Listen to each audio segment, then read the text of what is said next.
जय हिंद दोस्तों, मैं योगेश यादव। आज हम लोग बात करने वाले हैं सुसाइड प्रिवेंशन को लेकर। सुसाइड के रीज़न क्या हैं, सुसाइड क्यों होता है, सुसाइड कौन सी एज सबसे ज़्यादा करती है, एज ग्रुप, इन सब चीज़ों पर बात लास्ट में करेंगे। सबसे पहले बात करेंगे हम लोग प्रिवेंशन को लेकर, तो इसके बचाव को लेकर।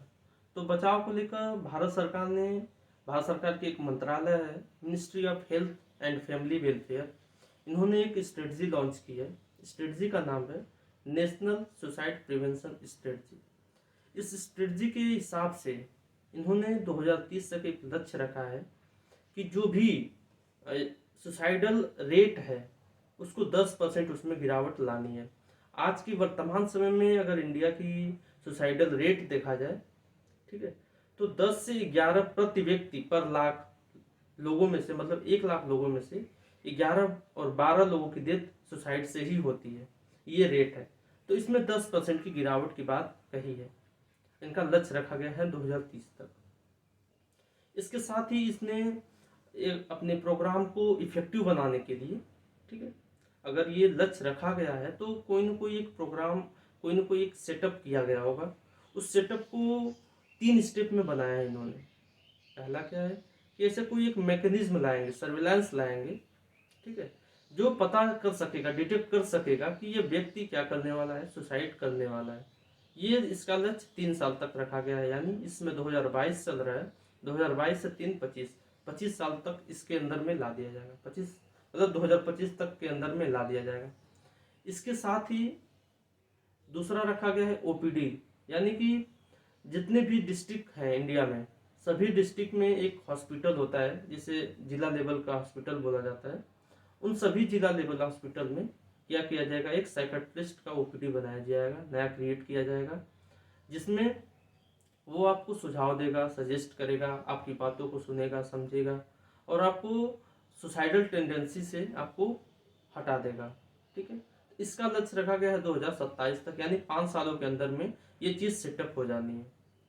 और सबसे जो लास्ट में है, जो सबसे अहम है, अहम ये है कि 2030 तक, यानी 2022 से 30 तक 8 सालों के बीच में जो एजुकेशन का जो करिकुलम है, पाठ्यक्रम है, उसमें बहुत ही ज़्यादा सुधार करने की बात की जा रही है। सुधार करने की बात इन सेंस की जो हमारा एजुकेशन सिस्टम है, उस एजुकेशन में आपके ह्यूमन माइंड के बारे में पढ़ाया जाएगा। ह्यूमन माइंड कैसे वर्क करता है, ठीक है, बायोलॉजिकल नहीं, साइकोलॉजिकल वे में आपको बताया जाएगा, समझाया जाएगा कि कैसे आप स्ट्रेस से, एंजाइटी से, डिप्रेशन से प्रिवेंट कर सकते हैं, बच सकते हैं। अगर मेन कॉज देखा जाए कि सुसाइड का सबसे मेन कॉज क्या है, तो मेरे ख्याल से या सबके ख्याल से देखा जाए तो स्ट्रेस, डिप्रेशन, एंजाइटी, ये सब चीज़ें बनती हैं। और अगर रीज़न देखा जाए तो एक सोसाइटी का रीज़न होगा, पीयर ग्रुप का रीज़न होगा, पीयर ग्रुप प्रेशर जो बोला जाता है, एजुकेशन प्रेशर होता है, इकोनॉमिक प्रेशर होता है, ठीक है। तो ये सब चीज़ें हैं जो रीज़न बन जाती हैं डेथ की। अगर इंडिया में स्टेटस देखा जाए, स्टेटस मतलब कि क्या दर है, उसके बारे में बात करेंगे एनसीआरबी के अकॉर्डिंग और डब्ल्यूएचओ के अकॉर्डिंग। तो डब्ल्यूएचओ के अकॉर्डिंग जो सबसे ज़्यादा second leading cause of death ये है, सुसाइड ही है, डब्ल्यूएचओ के अकॉर्डिंग।